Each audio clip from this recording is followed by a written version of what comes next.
마트에 가면 항상 1순위로 장바구니에 넣고 보는 라면은 몸에 해로울 거라는 잘못된 인식이 있어 건강 관리하시는 분들이 제일 먼저 피하는 식품인데요. 이러한 라면이 알고 보면 건강에 나쁜 음식이 아니고 오히려 영양학적으로 건강에 좋은 음식이라고 합니다. 안녕하세요. 10분 건강입니다. 아이부터 어른들까지 라면에 대한 사랑은 유별난데요. 라면은 건강에 안 좋을 거라는 인식이 퍼져 있는데 이번 시간에 라면에 대한 오해도 풀고 라면을 건강하게 먹는 법도 소개하겠습니다. 본격적으로 시작하기 전에 좋아요와 구독, 알림 설정을 해주시면 보다 더 유용한 영상을 만드는데 큰 힘이 됩니다. 라면에 대한 오해 첫 번째는 라면에 방부제가 들어가서 건강에 해롭다입니다. 라면의 유통기한이 6개월이다 보니 일부 소비자들 사이에서 방부제를 넣어서 오래 보관이 가능한 것이 아니냐는 오해를 하지만 전혀 사실과 다릅니다. 사실 라면에는 방부제가 들어가지 않습니다. 방부제는 보통 식품의 변질을 막는 약품으로 제품에 곰팡이 같은 미생물이 번식하는 것을 막아주는 역할을 합니다. 미생물이 번식하려면 식품 자체의 수분 함량이 12% 이상이 돼야 하는데요.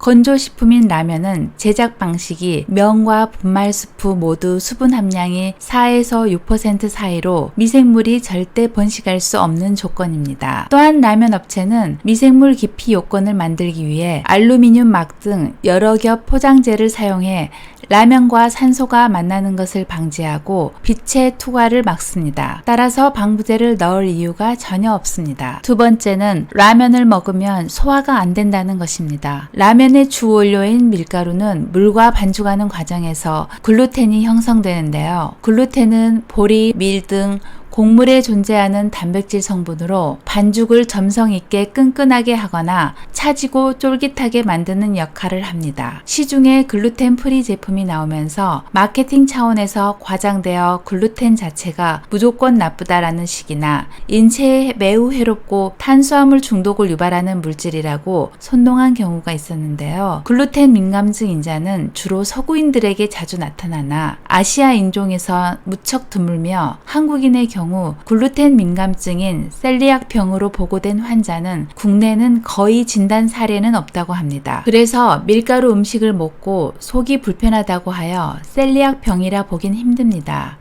하지만 너무 밤 늦은 시간에 라면을 야식으로 먹거나 한 번에 많은 양의 라면을 끓여 먹는 등의 행동은 소화불량으로 될 수 있으니 조심해야 합니다. 글루텐이 포함되는 가장 대표적인 먹거리는 빵, 국수 등이 있으며 밀가루 음식을 먹고 자주 설사를 하는 등 문제가 있다면 피하는 방법도 있으나 글루텐이 들어있는 음식을 먹고 별다른 소화장애가 없었다면 딱히 우려할 필요는 없을 것 같습니다. 세 번째는 라면은 MSG 덩어리다입니다. 대부분의 사람들이 라면에 MSG가 들어가서 건강에 좋지 않다고 생각하시는데요. MSG 유해성 논란은 1960년대부터 시작됐는데 스프에 들어가는 인공조미료 MSG, L글루타민산 나트륨을 과다 섭취 시 뇌신경세포를 파괴하고 두통, 메스꺼움, 호흡곤란 등을 유발한다는 것입니다. 우선 MSG를 알아보면 일본의 한 학자가 다시마의 감칠맛만 뽑아내어 조미료로 쓰려고 연구하여 다시마에 있는 글루탐산이라는 아미노산이 감칠맛을 내게 한다는 것을 알아냈는데요. 글루탐산 아미노산은 우리 몸을 구성하는 아미노산의 한 종류로서 콩과 치즈에 다량 함유되어 있고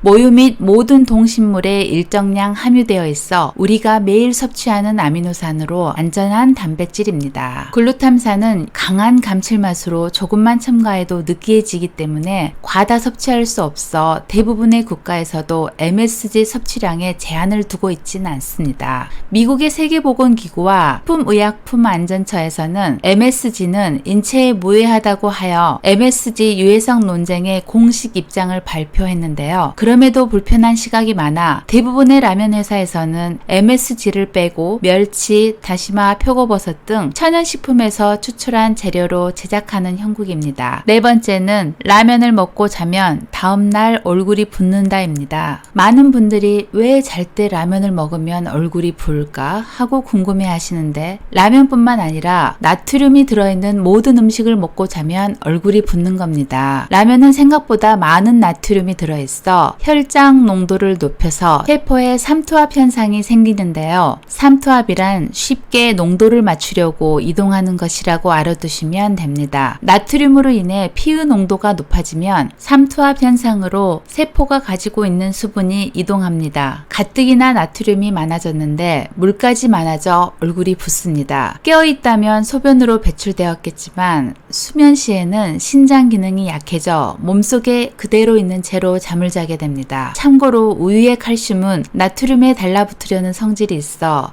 나트륨 분자의 크기가 커지면 신장에서 잘 걸러지기 때문에 라면을 먹은 후 우유를 마시라는 말도 있지만, 수면의 질 향상을 위해서 잠자기 3시간 전에는 공복을 유지하는 것이 건강에 좋습니다. 다섯 번째는 라면은 영양 불균형 식품이라는 것입니다. 보건복지부 한국영양학회에서 발표한 2020년 한국인 영양소 섭취 기준에 나와 있는 에너지 적정 비율을 보면 탄수화물은 55에서 65%, 단백질은 7에서 20%, 지방은 15에서 30% 내외로 섭취를 권장하고 있습니다. 일일 권장 칼로리는 보통 여성의 경우는 2000kcal이고 남성의 경우는 2500kcal를 권장하고 있는데요. 평균적으로 약 2000kcal를 하루 3끼로 나누면 한 끼에 666kcal가 나오게 됩니다. 2022년 라면 판매 점유율 1위는 신라면인데, 전국 1위인 신라면으로 영양 성분을 살펴보면 칼로리는 500kcal,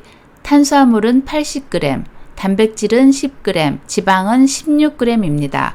칼로리 측면에선 한 끼 식사 대비 높진 않지만 탄수화물과 단백질은 한 끼 식사에 못 미치는 것으로 나오며 지방은 적당한 비율로 보입니다. 다행스러운 점은 라면 회사에서 부족한 영양분을 보충하기 위해 면발에 비타민 B2 영양소를 첨가하기 시작했고, 면을 알칼리화하여 쫄깃하게 만들어주기 위해 난각 칼슘이라는 계란 껍데기에서 추출한 칼슘을 첨가하여 부족한 영양분을 보완하였습니다. 이러한 라면을 건강하게 드시는 방법을 알아보면, 첫째로 야채나 해조류 또는 단백질과 같이 먹기입니다. 정제 탄수화물로 이루어진 면을 먹었을 때 흡수가 빨라 혈당이 급격히 올라가게 되는데요. 식이섬유가 많이 들어간 양파나 버섯 등을 먹으면 혈당이 급격히 올라가는 것을 막아줍니다. 또한 다시마나 미역 같은 해조류에도 풍부한 식이섬유가 들어있어 장내에서 수분과 함께 나트륨을 배출하는 효과가 있습니다. 또 라면의 성분표를 보면 탄수화물과 당, 지방은 많은 반면 단백질이 적은 것을 볼 수 있는데요. 계란이나 두부, 닭가슴살 등 단백질을 첨가해서 드시면 훨씬 더 균형 잡힌 식사를 하실 수 있습니다. 두 번째는 스프량 줄이기입니다. 보통 라면 한 봉지에 있는 나트륨 함량이 거의 2000mg 정도 들어가 있어서 한 번의 섭취로 일일 권장량인 2300mg에 육박하게 됩니다. 그래서 라면을 드실 때 스프를 반 정도만 넣어서 드신다면 더욱 건강하게 드실 수 있습니다. 세 번째는 면을 한 번 끓인 후 물 버리기입니다. 라면은 보통 튀긴 면이 많은데요. 기름에는 포화지방산이 많이 있습니다. 포화지방산은 과다 섭취 시 혈액 내의 콜레스테롤을 높여 심장질환의 발병률을 높이기도 합니다. 라면의 면만 따로 끓인 물을 버리게 되면 면에 남아있던 포화지방산 성분을 많이 제거할 수 있어서 건강한 섭취가 가능합니다. 면만 끓여 버리는 것이 번거로울 경우 겉면이나 생면 제품을 드시는 것도 방법입니다. 네 번째는 국물 먹지 않기입니다. 국물에는 라면에서 빠져나온 기름과 스프의 나트륨이 그대로 남아있는데요. 국물을 먹지 않으면 라면 성분표에 있는 지방과 나트륨을 대부분 섭취하지 않게 되어 더욱 건강하게 섭취할 수 있습니다. 특히 당뇨병 환자 중에 심혈관계 질환을 합병증으로 가지고 계시는 분들은 국물을 드시는 것을 피하셔야 합니다. 이외에도 라면 봉지 뒷면에 있는 정보를 확인하시고 최대한 나트륨 함량이 낮은 면을 선택하시는 것도 도움이 됩니다. 이번 시간에는 라면에 대하여 사람들이 가지고 있는 오해와 라면을 건강하게 먹는 법을 알려드렸습니다. 이러한 라면을 건강에 안 좋다고 무조건 피하기보다는 건강하게 먹는 다양한 방법으로 한번 드셔보세요. 오늘 영상이 도움이 되셨다면 구독과 좋아요 눌러주시고 영상 보시고 궁금한 점이 생기셨다면 댓글을 남겨주세요. 저는 유익한 영상으로 다시 찾아뵙겠습니다. 감사합니다. 건강하세요.